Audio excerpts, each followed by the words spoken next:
एक होती चंद्रकला. दुपारची वेळ होती. उन्हाचा चटका वाढला होता. भाजी बाजारात म्हणावी तशी गर्दी नव्हती. चंद्रकला आपल्या भाजीपाल्याच्या दुकानावर बसली होती. पालेभाज्या वाळू नयेत म्हणून मधून मधून त्यावर पाण्याचा शिडकावा करून गिराईकाची वाट बघण्यात वेळ चालला होता. अलीकडेच चंद्रकलाने नगरपालिकेकडून भाजी बाजारात हा 8x8चा गाळा वजा ओटा भाड्याने घेतला होता. चंद्रकलाचे आता बरे चालले होते. शेजारीच माधवाचा गाळा होता. चांगला पोरगा होता बिचारा. वेळेकाळी चंद्रकलाला त्याचा आधार असायचा. चंद्रकला माधवाला म्हणाली, माधवा, आज काय धंद्याचं खरं दिसत नाही. माधवा चंद्रकलाकडे वळत म्हणाला, मावशे, तुला त्या दिवशीच म्हणलं, आजकाल सांजेच्या वक्तालाच गिराईक सुटतं, पण सांजे पोटा तुला दम निघत नाही. सांजेला डबल धंदा होतो. संध्याकाळी उशिरापर्यंत बाजारात थांबणे चंद्रकलाला शक्य होत नसे. नुकतीच 12वीत नापास होऊन घरी बसलेली सून आणि 5वीत शिकणारा गणपा दिवसभर घरात दोघेच असत. तरुण देखील मुलगी छोट्या गणप्याच्या भरवशावर घरी एकटी सोडायला तिचा जीव होत नसे. कोणाची वाईट नजर पडेल या भीतीने तिच्या जीवाचा थरकाप व्हायचा. पण इलाज नव्हता. चंद्रकलाला 2च मुलं. मोठी मुलगी सून 18 वर्षाची व धाकटा गणपा 10 वर्षाचा. सुनेच्या पाठीवर 2 मुलं होऊन वाढली होती. अंधार पडायला सुरुवात झाली तसे चंद्रकलाने दुकान आवडले.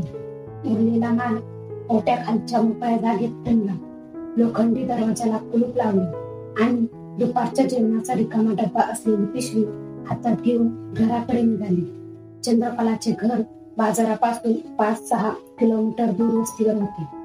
10x10 फुटाच्या मातीत बांधलेल्या 2 खोल्या, छताला लोखंडी पत्रे, पुढे अंगण, अंगणात एक खाट टाकलेली, मागच्या मोकळ्या जागेत धुण्या भांड्यासाठी जागा, आंघोळीसाठी ओरोसा असलेली मोरी. मुख्य रस्ता संपून आता चंद्रकला कच्च्या रस्त्यावरून झपझप घराकडे चालली होती. तिच्या रोजच्या सवयीचा रस्ता होता. दररोज हा कच्चा रस्ता लागला की चंद्रकलाच विचारचक्र सुरू होत असे. चंद्रकला 10वी पर्यंत शिकलेली. पुढे ऐपत नाही म्हणून बापाने शाळेतून काढून टाकले. वयात आलेली मुलगी किती दिवस घरात ठेवायची. बापाने स्थळ बघायला सुरुवात केली होती. चंद्रकलाने घरकामात स्वतःला गुंतवून घेतलं होतं. अशीच एकदा दुपारी चंद्रकला दारात उभी होती.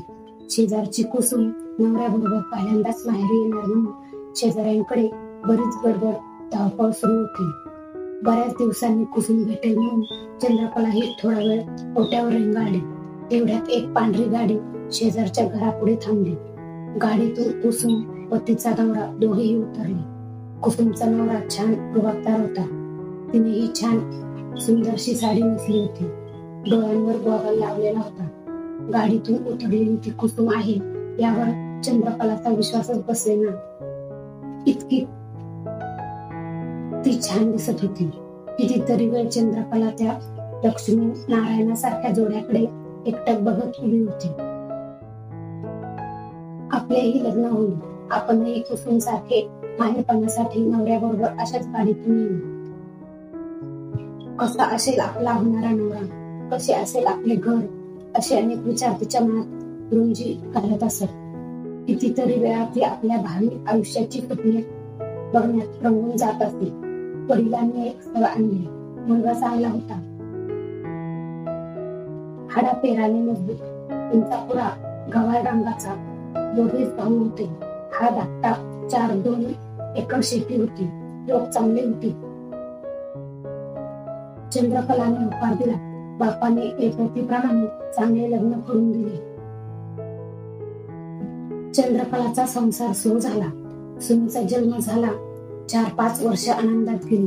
पुढे 2 वर्ष सतत पावसाने ओढ दिली. शेतीचं उत्पन्न घटलं. कर्जाचा बोजा वाढला. शेतीची जबाबदारी मोठ्या भावावर सोपवून चंद्रकलाच्या नवऱ्याने वीट वाहतूक करणाऱ्या ट्रॅक्टरवर ड्रायव्हरची नोकरी धरली. आणि इथे चूक झाली. दोघांनी मिळून घेतलेला निर्णयही चुकीचा ठरला. नोकरी बरोबरच वाईट संगत मिळाली. नवऱ्याला दारूचे व्यसन लागले. दारूच्या पूर्ण आहारी गेला. दिवस रात्र त्याला दारूशिवाय चैन पडत नव्हती. सगळा पगार दारू पिण्यात खर्च करू लागला. घरात चंद्रकलाची ओढाताण होऊ लागली. मुलांची आबाळ होऊ लागली. 2-2 दिवस हातातोंडाची गाठ होईना. आपण काहीतरी काम करावे म्हणजे थोडे पैसे मिळतील, थोडे बरे चालेल या विचाराने चंद्रकलाने काम शोधायला सुरुवात केली. योगायोगाने माधवाची भेट झाली. तो बाजारात भाजी विकत असे. आपणही थोडी सुरुवात करावी म्हणून चंद्रकलाने बाजारात जिथे जागा मिळेल तिथे बसून भाजी विकायला सुरुवात केली. हळूहळू जम बसला. घर जवळ आले होते. चंद्रकलाचा विचारचक्र थांबला. 200 पावलांवर घर होतं. अंगणातला दिवा चालू होता. खाटेवर गणपा अभ्यास करीत बसला होता. आईची चाहूल लागताच गणपा अंगणाच्या कोपऱ्यापर्यंत पुढे आला. चंद्रकला जवळ येताच म्हणाला, आई, या सुनेला काही सांगून ठेव बर का. तू घरी नसल्यावर मला सारखं सारखं काही बाही आणायला बाहेर पाठवते. आता मी नाही तिचा ऐकणार. जा. अभ्यास करीत बसलं तर म्हणती गोप्याच्या घरी जा. मी नाही जाणार गोप्याकडे. लाडाने गणप्याच्या डोक्यावर हात फिरवत चंद्रकला म्हणाली, आल्या आल्या झाली का तुमची सुरुवात? कागद सुने का त्रास देतील लेकराला? असं बोलून चंद्रकला घरात गेली. आज बघते तर सगळीकडे पसारा पडलेला होता. चंद्रकला चिडून गेली. सुने, हा पसारा आवरला नाही. एवढी मोठी गोडी झाली. सगळ्या गोष्टी सांगाव्या लागतात का ग तुला? दिवसभरात इकडची काडी तिकडं करीत नाही. काय करतेस काय दिवसभर? मी नेहमी दिवसभर राबून येते.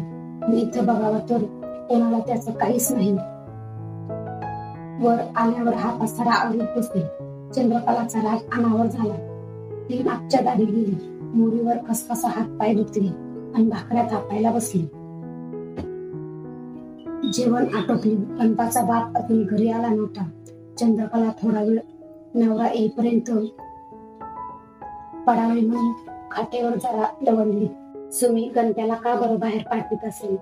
तिला एकटीला घरात काय एवढे करायचे असते की गणपाची अडचण व्हावी?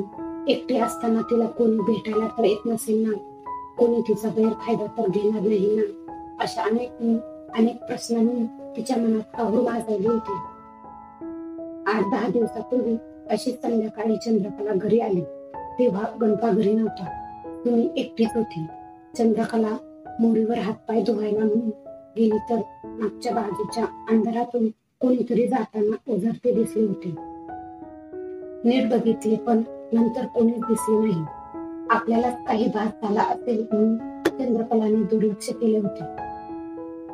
सारखा विचार करून करून चंद्रकला कमालीची अस्वस्थ झाली होती. कधी नव्हे ते आज तिला खूपच असुरक्षित वाटू लागले.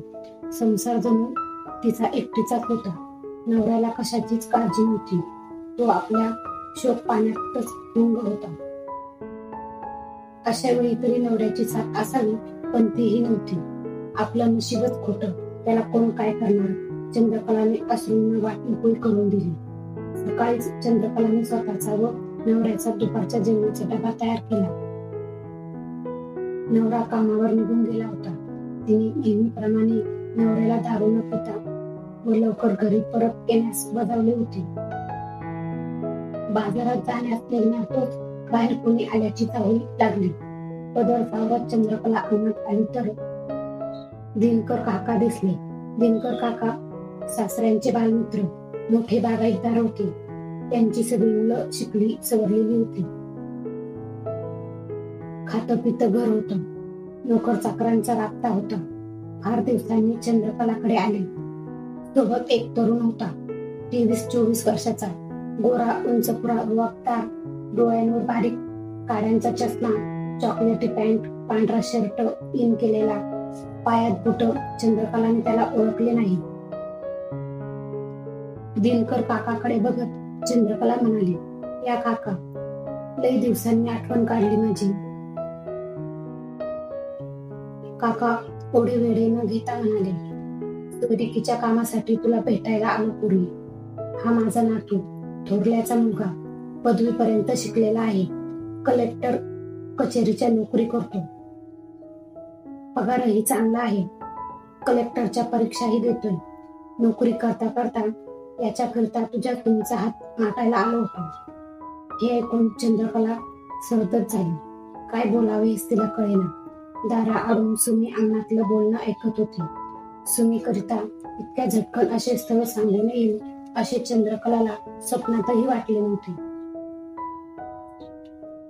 चंद्रकला बावरून म्हणाली, मी बापडी काय ठरवणार? गणप्याच्या बापाच्या कानावर घालते. आज उद्या कळवते तुम्हाला. काका पुढे म्हणाले, चंद्रकला, तुझी सर्व परिस्थिती मला माहिती आहे. पण पोरी तू काहीही काळजी करू नको. लग्नाचा सगळा खर्च आम्ही करू. दोन्हीकडून लग्न करून घेऊ. मग तर झालं, तू फक्त हो म्हण. काका हट्टालाच पेटले. गणप्याच्या बापालाही समजावतो असे म्हणून चंद्रकलाचा होकार घेऊनच गेले होते. तुमची पसंती होतीच. महिन्याभरातच तुमचं लग्न काकांनी थाटात करून घेतलं.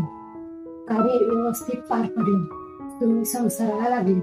तुमचा पायगुणकी काय, पण 2 महिन्यातच जावे कलेक्टरची परीक्षा पास झाली. प्रोबेशनरवर दुसऱ्या गावात रुजू झाले. आज अचानक जावयाने माणसाबरोबर निरोप काढला.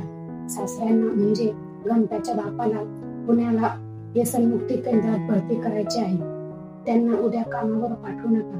आम्ही उद्या दुपारी त्यांना घ्यायला.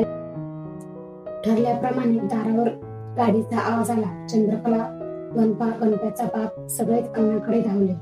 दारात पांढऱ्या रंगाची लांब आलिशान गाडी उभी होती. जावई वसून गाडीतून उतरले होते. चंद्रकला कौतुकाने त्या दोघांकडे बघत होती. चंद्रकलाला ते लक्ष्मी नारायणाच्या जोडासारखे भासत होते. सुमीला लग्न मानवलं होतं. छान दिसत होती ती. सुंदरशी सिल्कची साडी नेसली होती. तिच्या गोऱ्यापान रंगावरती साडी खूपच खुलून दिसत होती. क्षणभर ती आपली सुमी आहे हे चंद्रकलाला खरेच वाटेना. आपली सुमी इतकी सुंदर दिसू शकते यावर तिचा विश्वासच बसेना. आयुष्यभर संसाराचा गाडा ओढता ओढता पोरीकडे डोळे भरून बघायलाही तिला फुरसत झाली नव्हती. जेवण झाली. गप्पा गोष्टी झाल्या. मागच्या दारातून जाताना ओझरता दिसलेला तो तिचा जावईच होता अशी कबुली दोघांनी दिली. दोघांचे आधीपासूनच सूत जमले होते. सुमीला हवा तोच नवरा मिळाला होता. दोघेही एकमेकांना जीव लावत होते. त्यांच्या संसारात सुखी होते. दुपारीच दोघेही परत जायला निघाले. जाताना गणप्याच्या बापाला घेऊन गेले होते. दारूचं व्यसन पूर्ण सुटल्यावरच आता त्याला परत पाठवणार होते. सुमी आली. त्या रस्त्याने परत निघून गेली.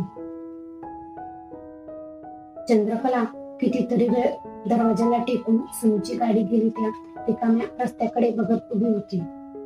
कबाड गष्ट करून फुलासारखं जपत लहानाची मोठी केलेली मुलं त्यांच्या संसारात सुखी असली तर आईला यापेक्षा जास्त ते काय हवं असतं.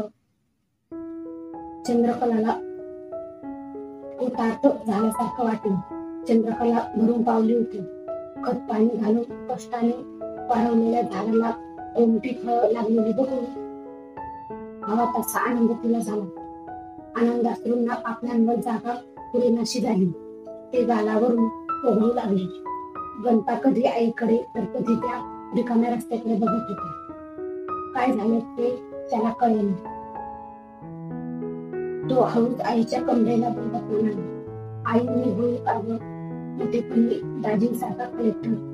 चंद्रकला लाडाने त्याचे केस पुरवात मिळाले. होय रे माझ्या राजा, मन लावून अभ्यास केल्यावर का नाही होणार माझा गणपा कलेक्टर. कहाणी आवडल्यास लाईक करा, चॅनलला सबस्क्राईब करा आणि कमेंट करायला अजिबात विसरू नका.